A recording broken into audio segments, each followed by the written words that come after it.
Good morning, everybody. It's November 28th, 2023 at 12:20 p.m. in the morning, afternoon. Hope everybody's doing well.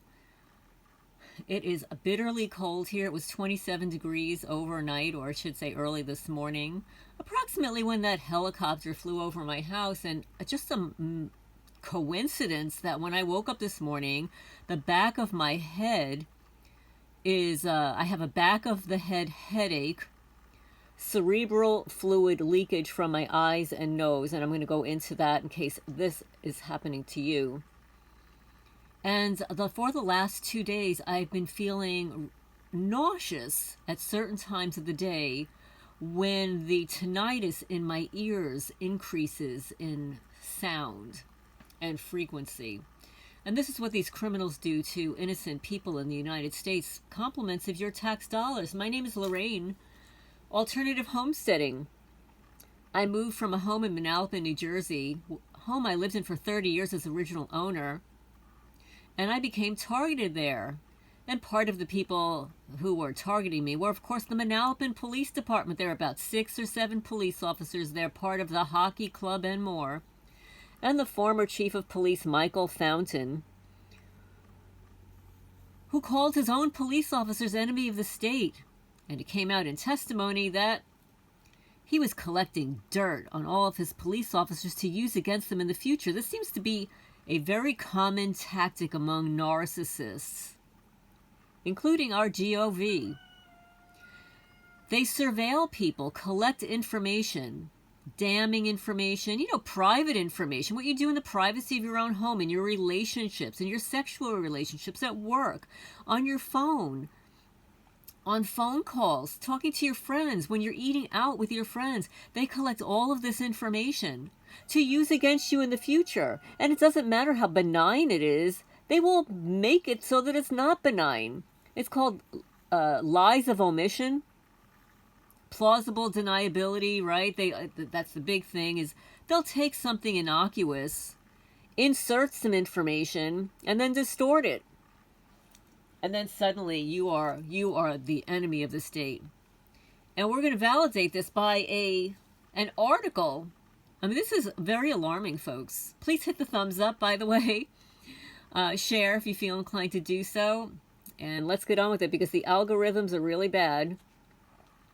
Now, this is in the publication Wired. I actually received the hard copy, but this is online. It's dated November 28, 2023. Secretive White House surveillance program gives cops access to trillions of U.S. phone records. A Wired analysis of leaked police documents verifies that a secretive government program is allowing federal, state, and local law enforcement to access phone records of Americans who are not suspected of a crime. Okay, so that means, guess what, folks? Since all the targeted people are already suspected of crimes, maybe they're not going to be collecting our phone records. Maybe that's a plus for us. A little-known surveillance program tracks more than 1 trillion domestic phone records within the United States each year, according to a letter Wired obtained that was sent to the U.S. Senator Ron Wyden to the Department of Justice, the DOJ, on Sunday, challenging the program's legality.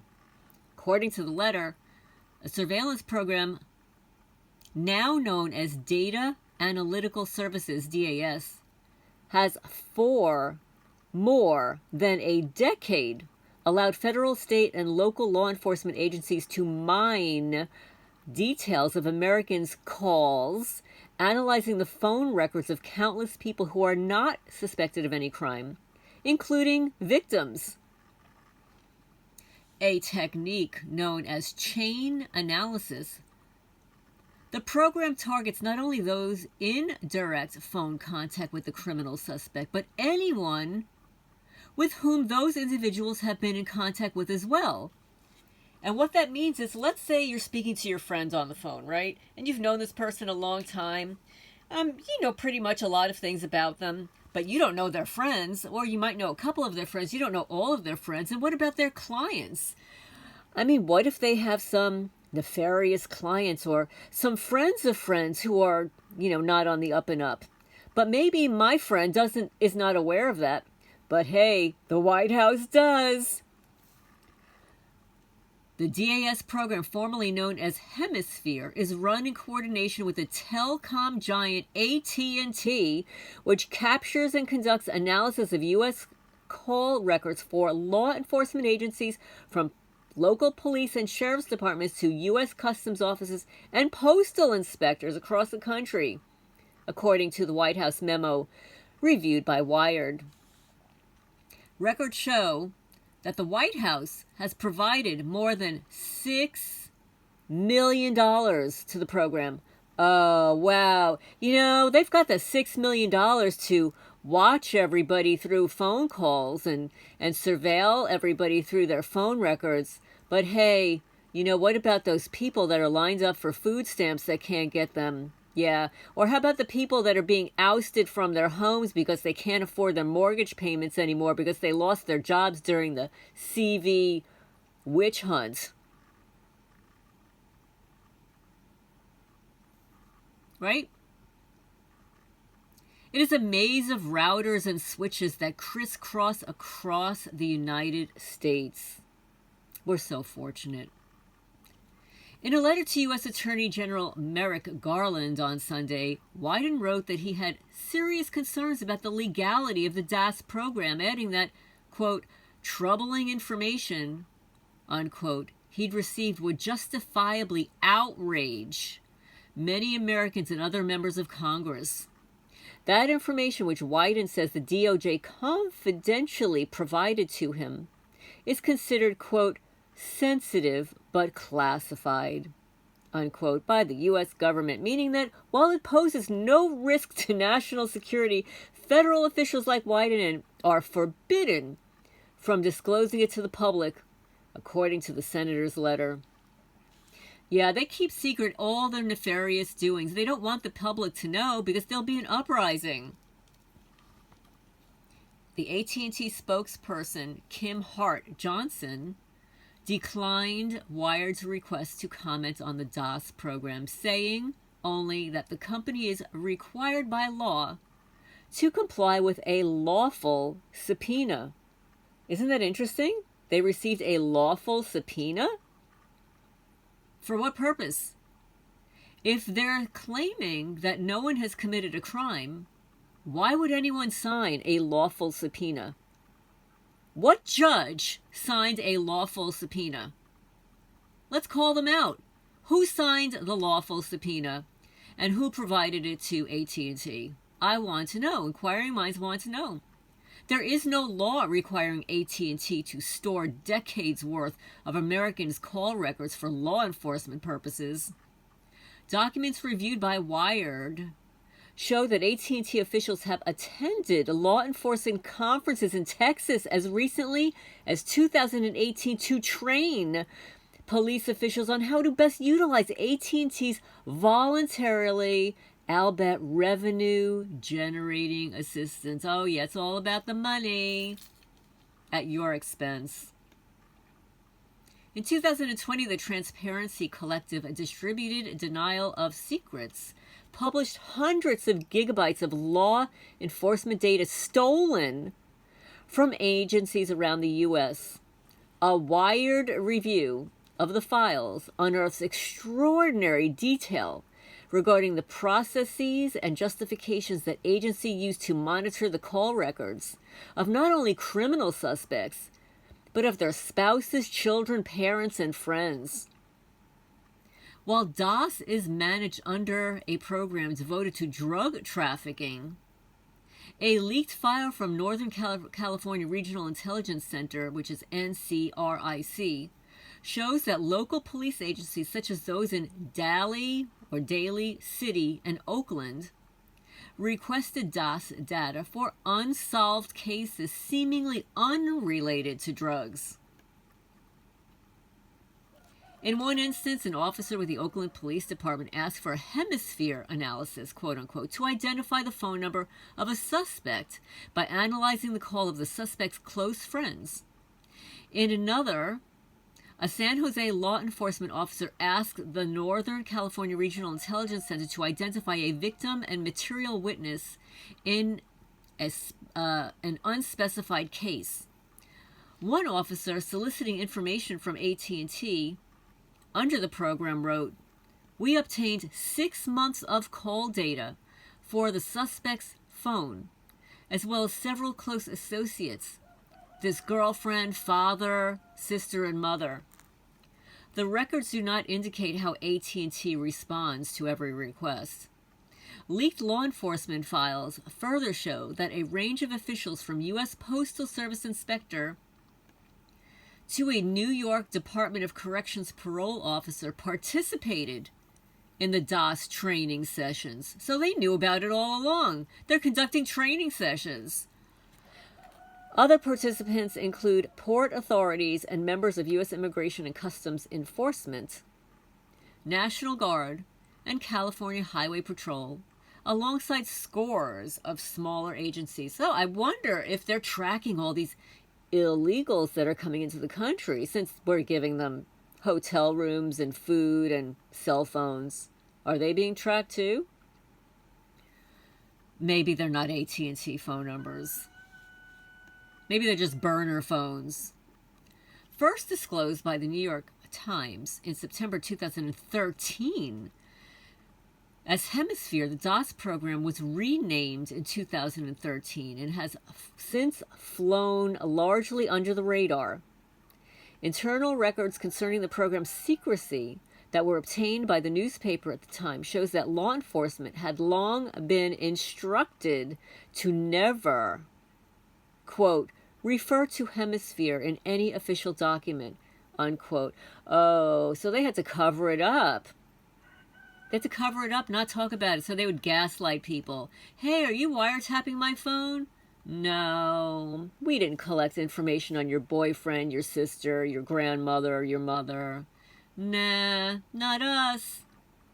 Following the Times story, former U.S. President Barack Obama reportedly suspended funding for the Hemisphere program in 2013, and while discretionary funding was withheld over the following 3 years, a White House memo obtained by Wired shows that individual law enforcement organizations across the U.S. were permitted to continue contracting with AT&T directly in order to maintain access to its data mining service.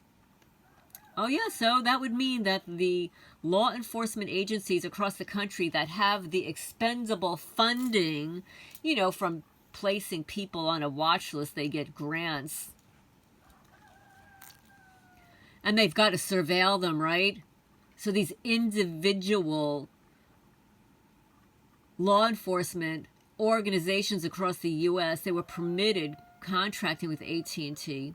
The funding resumed under former President Donald Trump, but was halted again in 2021, according to the White House memo. Last year, under President Biden, the funding resumed once more, the memo says. The White House acknowledged an inquiry from Wired, but has yet to provide a comment. The DOS program is maintained under an affiliated program. Here you go again. It's a program under a program under a program. This is how they hide everything. It's called HIDTA. It's funded by the White House Office of National Drug Control Policy, or High Intensity Drug Trafficking Area. It's a designation assigned to, oh, lovely, you want to hear the number? 33 different regions of the U.S. I'm not making this up, folks. It was assigned to 33, for all you number people out there, the number 33 different regions of the U.S. according to the White House. The first 5 regions mapped out in 1990, including areas around L.A., Houston, Miami, New York, and the entire U.S.-Mexico border. Some of the nation's most active drug trafficking areas. The collection of call record data under DOS is not wiretapping, which on U.S. soil requires a warrant based on probable cause. Call records stored by AT&T do not include recordings of conversations. Instead, the records include a range of identifying information, such as the caller, the recipient's names and phone numbers, the dates and times they placed the call, for 6 months or more at a time. Documents released under public records laws show that the DOS program has been used to produce location information on criminal suspects and their known associates, a practice deemed unconstitutional without a warrant in 2018. So why are they doing it? They're breaking the law. Requests concerning location information requires the highest level of legal demand, which is a court-issued warrant, except in emergency situations. AT&T's Hart Johnson says, orders targeting a nexus of individuals are sometimes called community of interest, quote-unquote, subpoenas, a phrase that among privacy advocates is synonymous with a dragnet surveillance. I would venture a guess that community of interest surveillance subpoenas involve targeted people, and maybe our families and friends. The scale of the data available to and routinely searched for the benefit of law enforcement under the Hemisphere Project is stunning in its scope, Wyden's letter to Garland says. The White House provided at least $6.1 million in discretionary funding to the DAS program since 2013, according to a 2-page memo authored last year by White House officials. An internal HIDTA participant guide reviewed by Wired shows that HIDTA funding exceeded $280 million in 2020 alone. Oh, that was all during that scamdemic and stuff where people were losing their jobs and becoming homeless and couldn't buy food, got kicked out of their jobs because they wouldn't take the jabby wabby. Oh, but we're paying $208 million to fund the DOS program to collect American call records. It's not currently known how far back the call records accessibility under DOS go. A slide deck released under the Freedom of Information Act in 2014 states that up to 10 years' worth of records can be queried under the program. A statistic that contrasts with other internal documents that claimed AT&T could reach decades into the past. AT&T's competitors, meanwhile, typically retain call records from no more than 2 years. The necessity for phone companies to track call records for extended periods of time has gradually decreased with the disappearance of long-distance charges. That's interesting. Well, there's a little bit more to this I'm not going to read, but I will post the title of the article so you can do a search on that. I want to thank the couple of people that donated to Freya's Cat Rescue. Freya's Cat Rescue is my 501c3 nonprofit cat rescue. Since 2013, actually, I've been rescuing cats since I'm a child.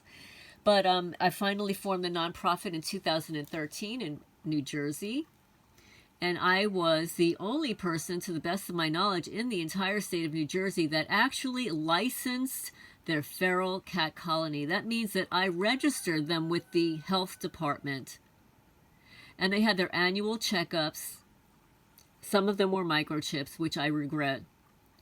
But yes, they were registered with the health department. And then, of course, they all became targeted after a photo shoot with a popular national feral cat nonprofit.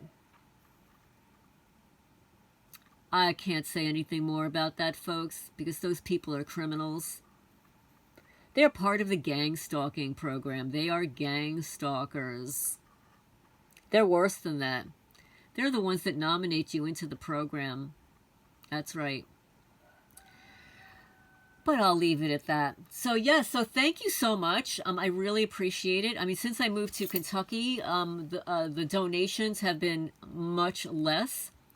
The people here are obviously not very generous. In New Jersey, even though I was a targeted person, all I'd have to do is, you know, put a message out there on a message board in Manalapan and say, hey guys, you know, if you're throwing away any blankets or pillowcases or whatever, you know, could you donate them to the rescue? And they would drop them all off at the local, not, what was it called? Pet Value. Pet Value had a section in the back of their store for us, and any donations would go back there. And anytime people would donate to me, either I would go and pick up the, you know, the supplies. Sometimes they would drop them at my house, but mostly they would drop them at Pet Value, and I so appreciated that. I don't have that here, so I appreciate the individual that purchased some food. We received it today, by the way. That was really fast. Thank you so much. So we're affiliated or partnered with Chewy.com. I don't get any kickback from Chewy.com other than if you sign up and you've never purchased from Chewy before, we will receive a $15 bonus, and then you'll receive discounts and stuff. You can purchase gift cards through Chewy, and we do have a wish list. So I wanted to give an update. Some people have asked me about the Connecticut lawsuit, the one that I posted on my channel, I guess a week or so, 2 weeks ago. And linked with it, I gave you some documents that were written by Amy Holem. Now, I just want to preface, I'm not going to participate in that lawsuit. I'll tell you why. The lawsuit is not about damages. It is not about individual anything. It's a class action lawsuit to put in place laws and hold responsible the various companies that are listed in the lawsuit. You know, Qualcomm, AT&T, I know that there are 50 or 55 of them. These are huge multi-million-dollar companies, folks. Now, I know for a fact that you do not have to file a class action lawsuit to get laws on the record. All you have to do is draft a bill, draft a potential law, and distribute it to all the senators, all the mayors, and everybody in Congress. You've got to get support for it. They have to know about it. Okay, so now this is a lawsuit to enact laws, but to the best of my knowledge, it's not about enforcing them. So you always need like an oversight. So just because you have a law doesn't mean that anybody's going to follow the law. And then what are the consequences for breaking the law, and who's going to be the oversight person? So I don't necessarily see that. Okay, so I'm not going to participate. It doesn't mean that you shouldn't. It's just that you would be giving up a lot of personal information. You will not be getting any restitution. Your targeting will not cease. It's not about ceasing targeting. It's about enacting laws. So I highly recommend that if you're going to participate and you're going to give all of your personal information, you're going to testify that it's for the right reasons. It has nothing to do with the ending of your targeting. It's about enacting laws. And I support anybody who has the courage to go into court, with your information and stuff. However, when you file with one class action lawsuit, let's say there's another one in the future, you may not be able to utilize the information you provide at this lawsuit ever again. That's just, you're going to have to do your own research. I'm not a lawyer, but keep that in mind. Now, I also want to mention that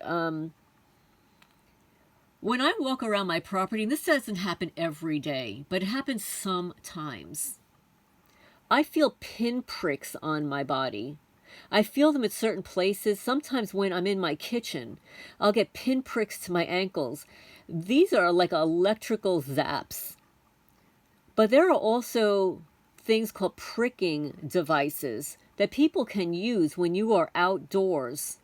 And they can prick you and inject you with things. They can do it to your pets, your farm animals, and your food.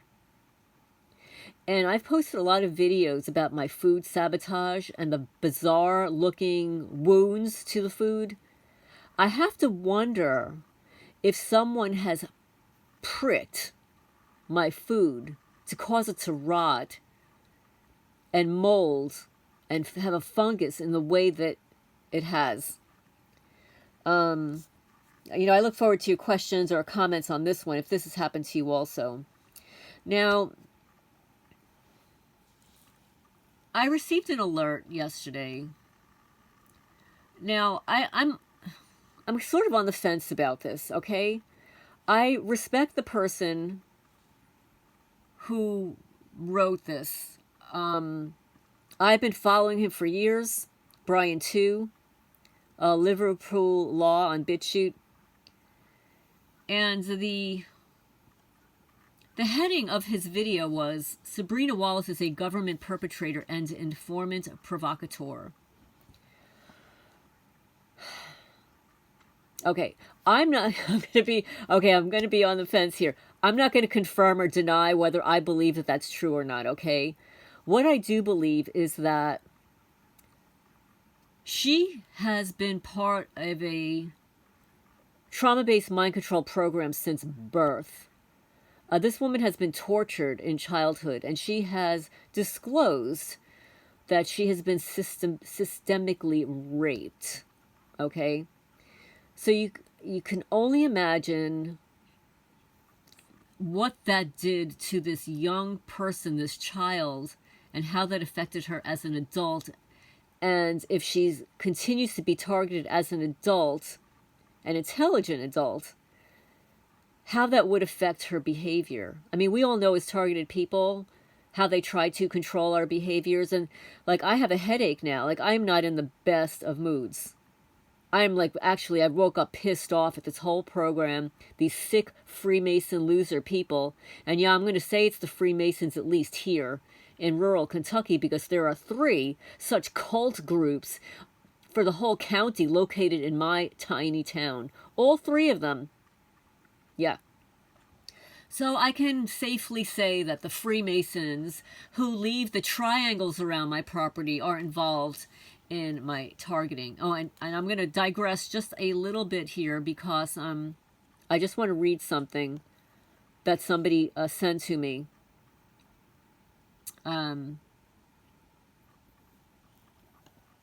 Okay, now this was in response to my triangle video, where I posted that I found a triangle piece of glass on the property, which is not uncommon. If you search triangles on my channel, you'll see that dozens of them periodically show up. So this is a greetings from Canada. The triangles being left behind are giving you the message that these people are connected to the Illuminati, the all-seeing eye. This is what these people are connected to, the Freemasons. And the triangle has a representation of 3 sides, or the number 3. It is satanic. It's a satanic contradiction to the Holy Trinity of the Father, Son, and Holy Spirit. Hang in there. Notice that they can't attack you physically one-on-one. They have to use electronics, games, and traps, and the destruction of your property and things, because you as a person is protected by the light. Well, thank you so much for saying that. I really appreciate it. And yeah, they are cowards. And I know it's the Freemasons. And they've been doing this triangle 3 thing since I lived in New Jersey. And New Jersey, actually where I was living, is filled with Freemasons. All the cops are Freemasons. And it's very satanic. It's the Luciferian satanic agenda. I don't buy into it. I'm aware of it. I don't like it. I think these people are psychopaths. I think they're sick. You know, it's the lunatics are controlling the asylum. They don't even know they're crazy. But thank you so much for that. And also I received a comment about the video, the 1.5 minute video I posted about the guineas and the birds yapping for more than a half an hour. And the person said that the kinds of noise, the callings that they were making, sounding like an unending car alarm, is indicative of something bothering them, meaning they're being harassed. So thank you for validating that. I appreciate that. So now I'm going to get back to this this information here that he wrote, Sabrina Wallace is a government perpetrator. I do believe a lot of her information is right on, okay? So he's saying that American government realizes that its mind control atrocities are discovered. So now the American intelligence agencies are using their informants and perpetrators to control the narrative and preempt the facts using indirection and plausible deniability for misdirection, which is cyber theater. Disinformation is lies, and misinformation is half-truths, okay? So disinformation are lies, misinformation, half-truths, and misdirection is cyber theater. Now, he's claiming, these are not my words, these are not my words. He says Sabrina Wallace is a government IT biotech expert, perpetrator, or is insane. He says, I say insane because she is not blunted, but other factors such as rapid and pressurized speech, cato delusions, etc. Now, I'm just going to add this. Okay, I'm just going to add this. That type of speech can be a negative side effect of trauma and of psychiatric drugs. And it doesn't matter if she's on them now. If she was on them in the past for any length of time, that could have affected her speech. Okay? So I'm just going to say that for the record. So he says, if I had the time to sit and watch her videos, I would be able to tell for certain. Okay, I agree with you. And I've watched some of her videos. Enough to, at first I wasn't sure myself. But after hearing her talk about her childhood, the type of family she grew up in, and the rape, I have a different opinion of her. And that's only the limited information that she's provided. Okay, and I haven't watched all of her videos. I don't have the time. But I find her to be highly intelligent and plausible, whether she's a government provocateur or not. Unfortunately, I've heard people say that about Bryan. I disagree. I think Bryan is on the up and up. I've always respected him. When I moderated a call, I always look forward to him calling. You know, even though people would shut him down, like I always look forward to him calling it. He always has some of the best information, like very well organized. I mean, he knows his stuff, and I appreciate it. So he says, if I had the time to sit and watch her videos, I would be able to tell for certain. I don't. But what I have seen leads me to believe that she is a government perpetrator. Okay, you know, that's your opinion, and it may or may not be true. Maybe she is, maybe she was, maybe she's not anymore, maybe she's in between, you know, just like half of the people that are on these conference calls and stuff. There is some truth to what she's saying. Who knows what the government is doing to people in those deep underground military bases, the DUMBs? But there's a lot of nonsense. She's either a liar or a lunatic. And maybe she's both. He says don't listen to her. The technology only works if they can capture your attention. Well, I appreciate her diagrams. In fact, it wasn't until I listened to her and the diagrams that I was able to really make the connection. I'm a visual person. It's not that I don't process information by hearing it.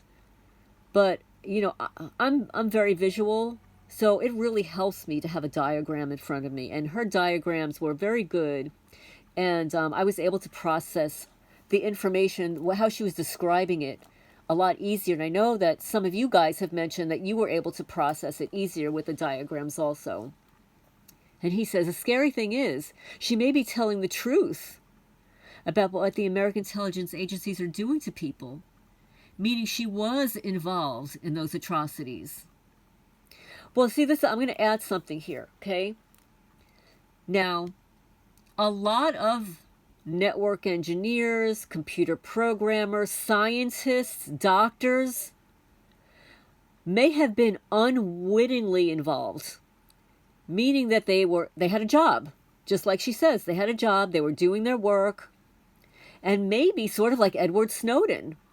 Like he's going about doing his job and then he realizes, holy shit, what I'm doing here is wrong. Okay? So maybe she realized at some point, what I'm doing here is wrong. And maybe she did work for the government. And then she realized that what she was doing, she had to tell the public about. Again, I'm not validating or invalidating her, but I just know, and think about Edward Snowden for a minute. He's a young guy, he's working for one of the top agencies, he's doing his job, and then he stumbles across information that he knows is wrong. And what does he do? He doesn't stay, he blows the whistle. Okay, so maybe she's doing the same thing. So now he goes on to say a good example of this is a government talking points propaganda machine known as the so-called mainstream media. I agree. People are only told what they need to know to prevent the truth from exposing the atrocities of the shadow government, but I'm absolutely amazed at how the American public accepts everything that the government talking points propaganda machine, fake news, puts out. The American shadow government monitors and influences the internet communications online groups and covertly infiltrates online communities with government informants and perpetrators turned into provocateurs in order to sow dissension and disseminate false information. I absolutely agree. 100%. With mind control technologies, the objectives are not only to sow dissension and disseminate false information, but to cognitively infiltrate online groups for the purpose of training, research, and development, and to discredit anyone who speaks out that is happening using disinformation, lies, misinformation, half-truths, and of course, misdirection, cyber theater, to prevent a credible online source from developing. Absolutely true. I mean, it happened to me. Remember that cyber stalker I had? You know who I'm talking about. You know, the primate. It is done to disrupt credible information from credible sources, spreading to the general public or legitimate victims. That's absolutely, I agree with you, Bryan. This is accomplished by sending covert perpetrators and informants into chat rooms, online social networks, or even real space groups to spread false and damaging conspiracy theories. Well, I absolutely agree. And I have to tell you that on Quora, Quora, there are tons of those perpetrators and informants. There are a few of them on my channel. Yeah, I mean, we all know who, a lot of us know who they are. But anyway, thank you so much, Bryan, for that. I mean, this is on Bitchute, and he goes under Liverpoollaw, like Liverpool, like, in England, and law, all one word. So if you'd like to subscribe to him, let me show you here.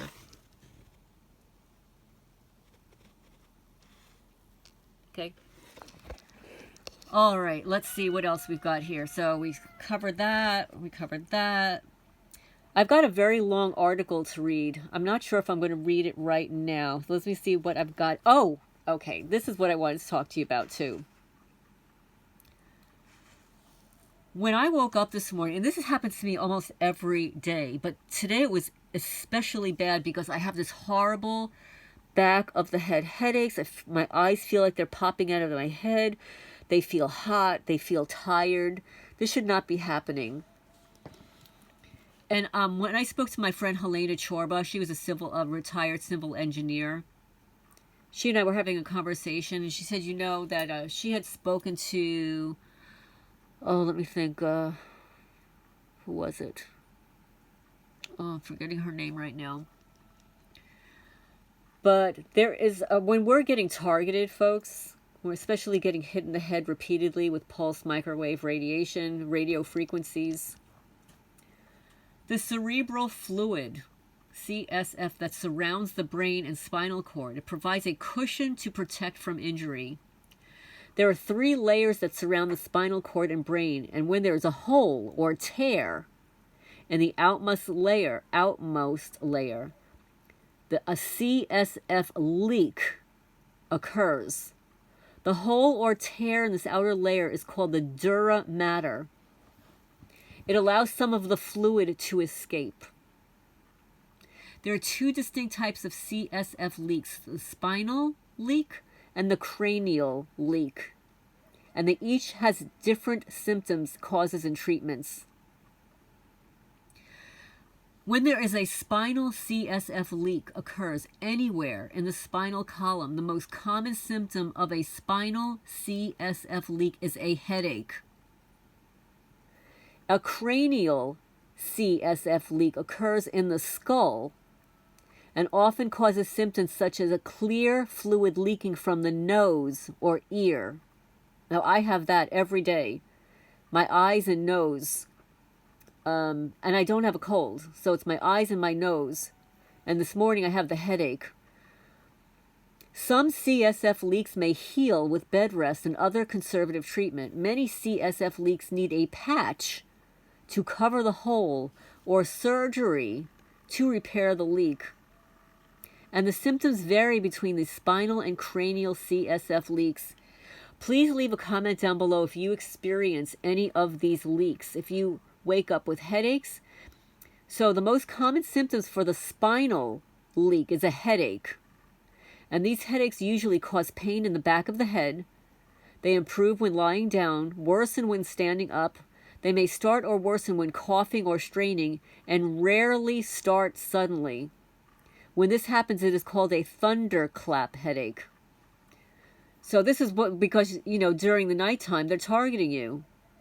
So it doesn't feel like it's happening suddenly, but we're not aware of when it's happening until we wake up. The other symptoms of a spinal CSF leak include neck or shoulder pain, ringing in the ears, changes in hearing, dizziness, nausea or vomiting. I've been feeling that for 2 days. Changes in vision. I've been feeling that for 2 days. Changes in behavior or inability to think clearly. Well, I'm definitely really pissed off today. I'm really pissed off, guys. The cranial CSF leaks. Symptoms may include clear, watery drainage from the side of the nose or ear, hearing loss, a metallic taste in the mouth, and meningitis. The spinal CSF leaks may be caused by, okay? Now, they're going to tell you what the causes are, but they're not going to tell you that it's from being targeted with pulse microwave radiation, okay? Or an implant. They may be caused by a spinal tap, also called a lumbar puncture. And we don't know. For all we know, they have punctured our lumbar. An epidural in the spine for pain relief, such as during labor or delivery. An injury to the head or spine, bone spurs along the spine, irregularities in the dura mater around the nerve roots of the spine, irregular connections between the dura mater and the veins. This is referred to a CSF venous fistulas. Prior surgery on the spine. Cranial CSF leaks may be caused by a head injury, a sinus injury. Here you go, guys. Increased pressure in the brain and malformations of the inner ear. Like the tinnitus that they cause. Sometimes CSF leaks developed after minor events. Sneezing, coughing, straining to have a bowel movement, lifting heavy objects, falling, stretching, exercise. When there's no surgery or procedure prior to the start of the leak, it is called a spontaneous CSF leak. The risk factors for the leaks include having a previous surgery or procedure on or around the spine. And guys, many targeted people, we don't know what they've done to us, right? Connective tissues disorders such as Marvin syndrome or Ehlers-Danlos syndrome, which is often a cause for joint hypermobility or dislocations. And the risk factors for cranial leaks include having a previous surgery on or around the skull, obesity, obstructive sleep apnea, which they can do to us, head trauma, which they do to us, a tumor at the skull base, or irregularities at the skull base or inner ear. Okay? Now it says that if it's left untreated, complications may occur. Possible complications include meningitis and tension pneumocephalus, which is when the air enters the spaces around the brain. Untreated spinal CSF leaks may lead to subdural hematomas or bleeding on the surface of the brain. Isn't that wonderful, folks? This is what our perpetrators are doing to us. Compliments of your tax dollars. For all the people out there that are not targeted, you may be listening to what I'm saying, and you may be targeted and not know it. You may know somebody that this has happened to. You go to the doctor thinking something's wrong. You may even have surgery, not realizing that you have been targeted by these silent weapons. These untraceable silent weapons that come into your house to target innocent people for profit and fun.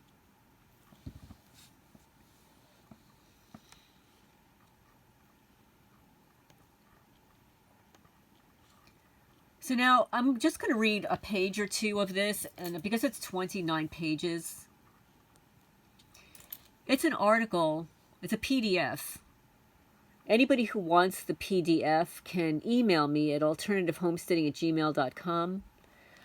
I don't know, I have to look, like in the community section at my homepage, where I post community links and stuff, I don't know if I can post a PDF. I know I can post JPEG images and stuff. But anyway, it's Psychiatry and Law Enforcement's Involvement in Organized Stalking and Microwave Attacks. It's by Dr. Stephen Marvin, who has a master's degree, BA with honors. The introduction. Most victims, oops, I just scrolled too much. 1 second, guys. Most victims receive no assistance when they report the above crime to law enforcement. Despite thousands of complaints and irrefutable proof of organized stalking, I know of no genuine police investigations anywhere. Instead, a mental health referral usually occurs. Oh yeah, that happened to me in Manalapan, New Jersey, when I reported that the trees in front of my house were being sawed. SAWED. Visual proof. They gaslighted me. They said that I was delusional. Yeah, with the evidence standing there right in the front yard. Compliments of the Manalapan Police Department. Thus, the victim is persecuted again by those whose job it is to protect them. The criminals. What is the reason for their inaction? Is it negligence on their part? Or are they participating in and covering up these crimes? Well, can any of you guys answer that that question? Of course they're participating in covering up these crimes. It's their side hustle. They're making money off of it. They're getting off on it. They're sadistic. They're part of the criminal gang stalking network. Dr. Catherine Horton's affidavit survey shows that 63%, now this was a long time ago, folks. Her affidavit survey, that was, I'm going to say that was, that might have been in 2019. No, it was before that. Maybe 2018. Okay. The survey showed that 63% of the respondents stated that the police refused to help them. And respondents to Joy Womack's 2022 master's thesis report that their targeting occurred at the hands of corrupt law enforcement and intelligence agencies, and participants alleged that these groups had tied to human trafficking. Another study conducted in 2020 noted that a third of victims believe that police participated in their targeting. So everybody, guess what, folks? The common denominator. What's the common denominator? The POLICE. The gang stalkers. Yeah, that's the sheriff's department that participates. Remember, Stephen Friends, the FBI let's see, they call them suspendables. He was suspended from the FBI for reporting the truth, right? He specifically stated, and I read it online in one of my videos. You can go back and search for Stephen Friend. He specifically stated that it's the sheriff's department. If you've got a corrupt sheriff's department, they will go along and participate in these programs.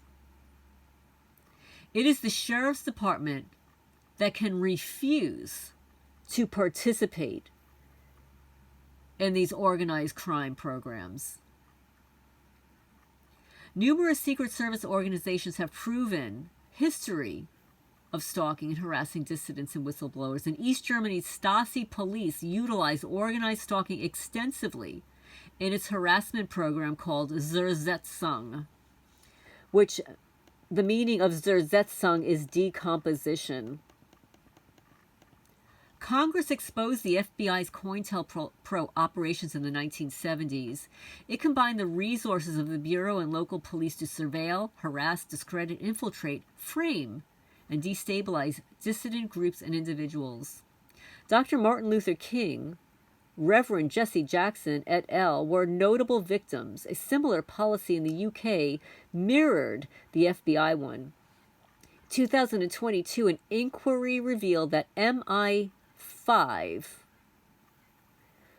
approached the police to surveil the political activities of children in 1975.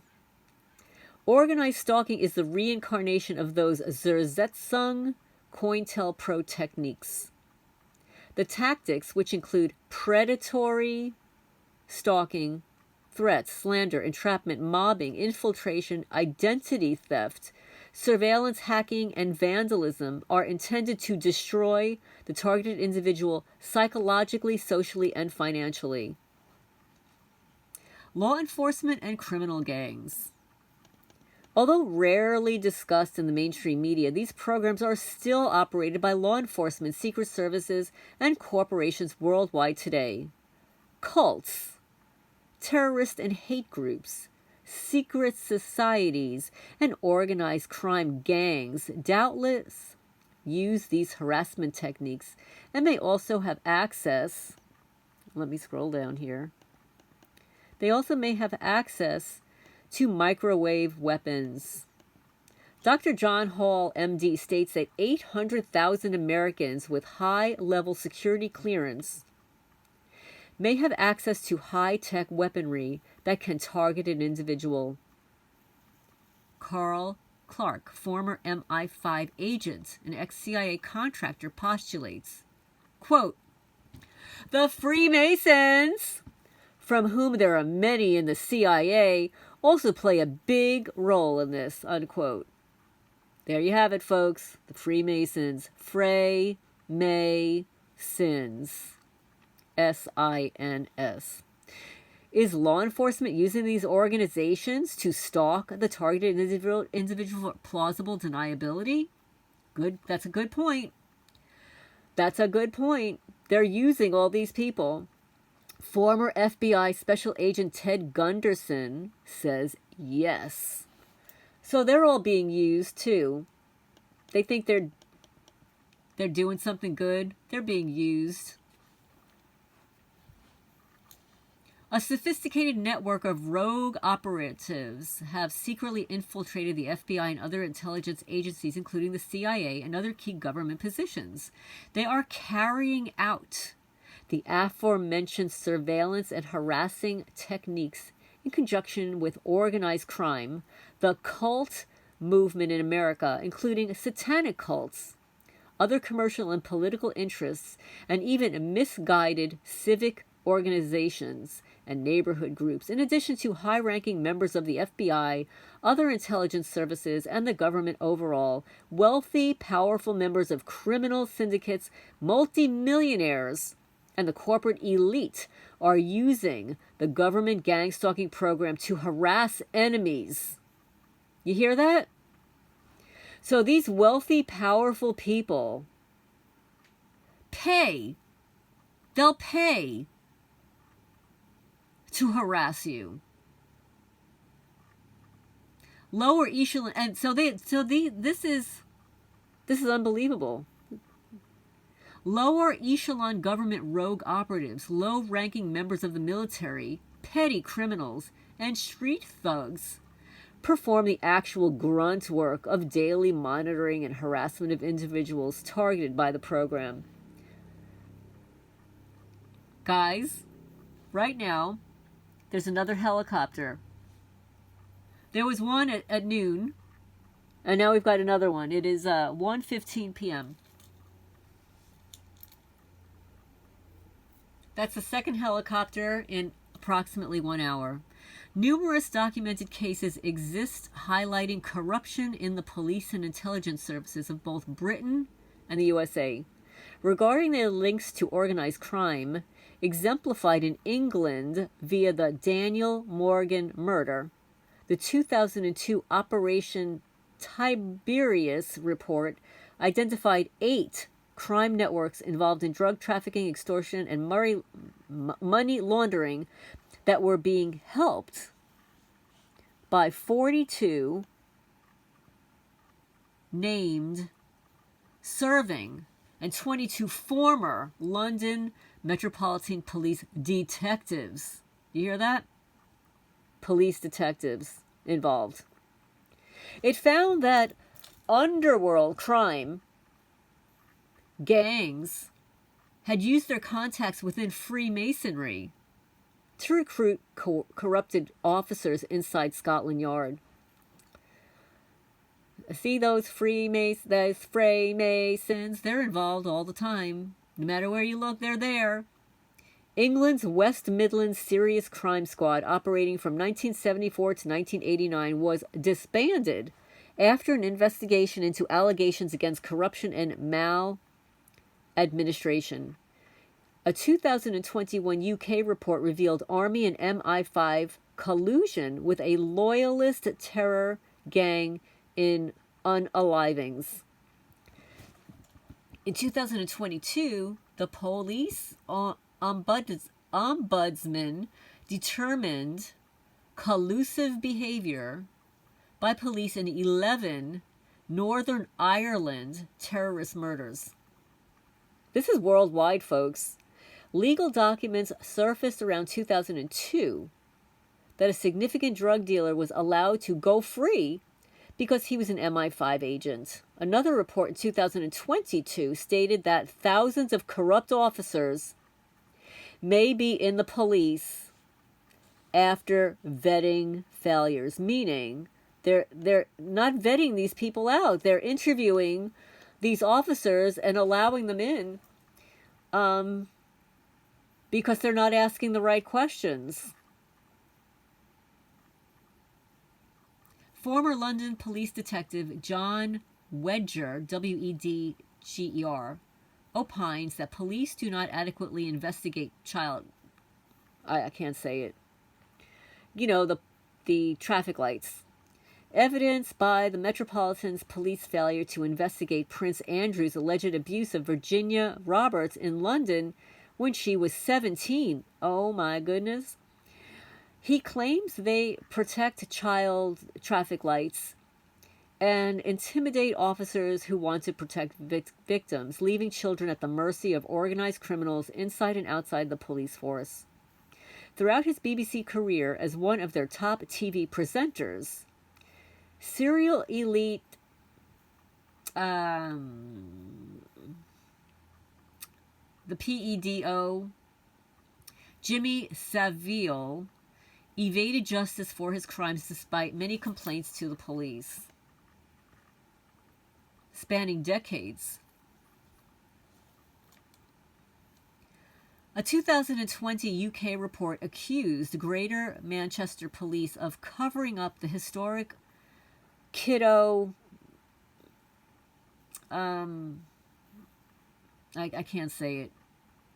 In South Manchester, former Manchester police officer Maggie Olivier alleged that the chief constable, assistant chief constables, and head of the social services and the people who knew the facts and the truth chose to conceal the truth about what was being done to the kiddos. In the USA, the CIA is infamous for its ties to mafia organizations. Los Angeles police detective Mike Rupert made investigations that led him to suspect the existence of an extensive network of drug traffickers involving the military, CIA, and the police. He publicly confronted CIA Director John Deutsch, Deutch,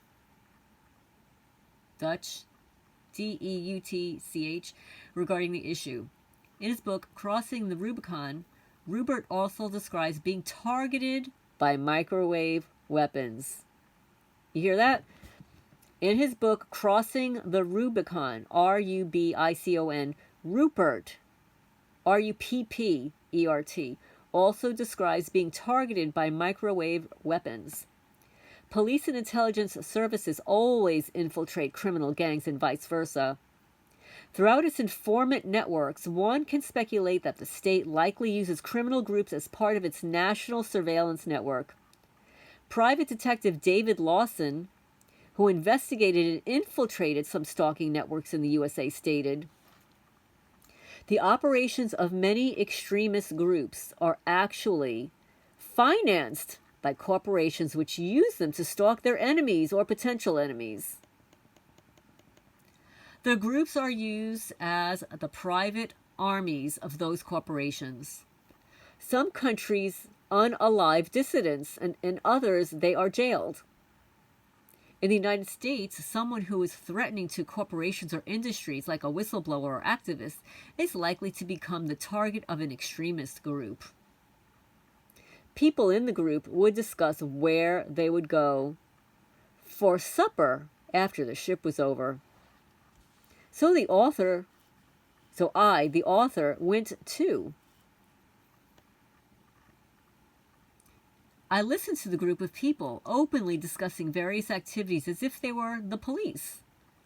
Real police officers were also sitting at the restaurant, listening to them. I later learned that their presence was not a coincidence." Police psychiatric reprisal. This is an epidemic, folks.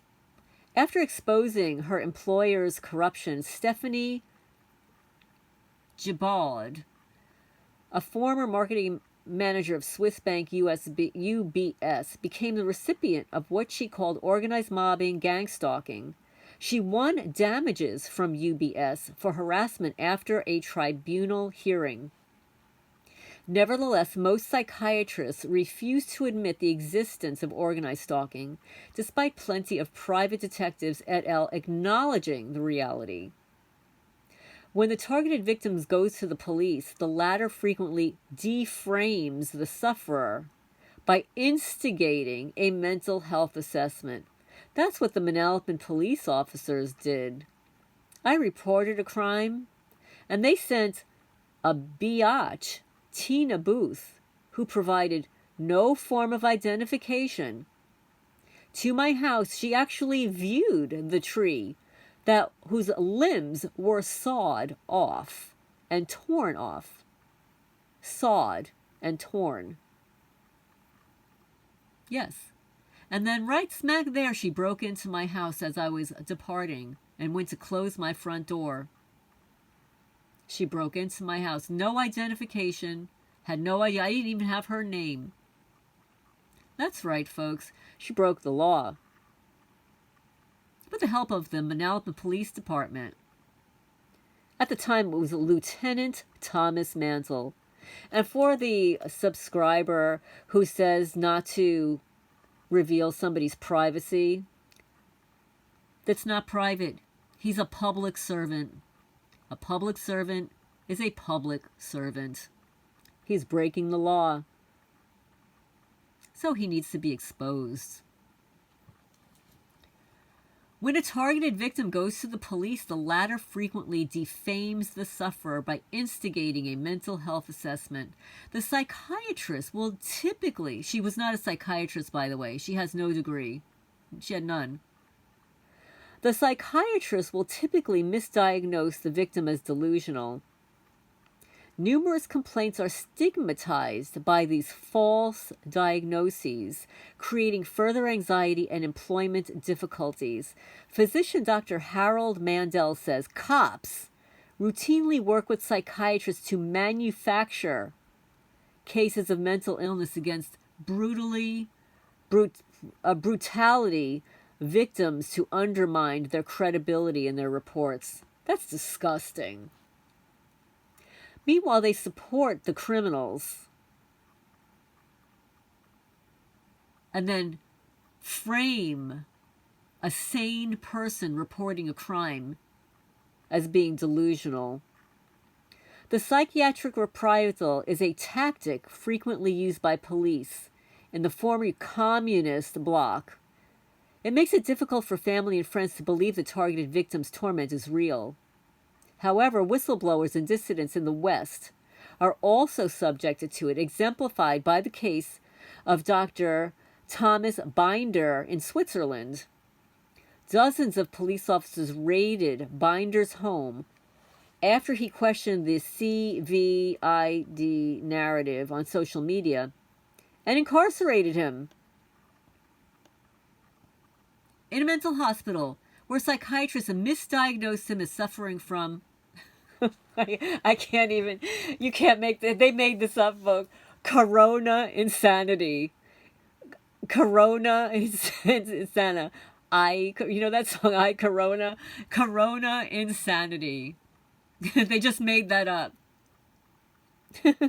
In response to a FOIA request, documents provided in 2010 by the DOJ office showed that 13% of stalking incidents involved 3 or more perpetrators. Nevertheless, incompetent and colluding psychiatrists who work for the state usually move in to disappear and blame the victim in an astounding act of medical malpractice by naming all of those reported such covert harassment and remote electromagnetic experimentation on their bodies as delusional and schizoid without once ever testing their claims. No evidence without testing their claims. It occurs even when a victim presents irrefutable proof of targeting crimes. Oh yeah, like sawed branches on trees in the front of my house. Exemplified by the case of human rights activist Melanie Richton in Belgium. Oh yeah, and how about the piles of human feces left in my yard? Oh, that was delusional too. Like, I didn't see that. My pressure worker guy, he didn't see that. Nobody saw it. It wasn't there. It wasn't a dog. Oh no. It just wasn't there. Dr. James Giordano, MD, is a DARPA consultant and professor in the Department of Neurology and Biochemistry at Georgetown University, and is considered a world expert on directed energy weapons. And at a 2022 conference hosted by the University of Texas Department of Psychiatry, Dr. Len Baer, MD, questioned Giordano, asking whether evidence exists of regular civilians being attacked by directed energy weapons. And his answer, he said yes, saying there is evidence in Europe and domestically. So anyway, folks, I'm on page 8. If you would like for me to read more of this document, please let me know. I do want to read some more about global thuggery, but I've got to get some things done here. I'm over the 1 hour mark here. So please remember to hit the thumbs up. Remember to, if you're subscribed, to hit the notifications bell so that you're notified of when I post a video. And thank you, everybody, for your questions and comments. I really appreciate them. And I'm going to sign off for now. This is Lorraine Alternative Homesteading, exposing one criminal at a time.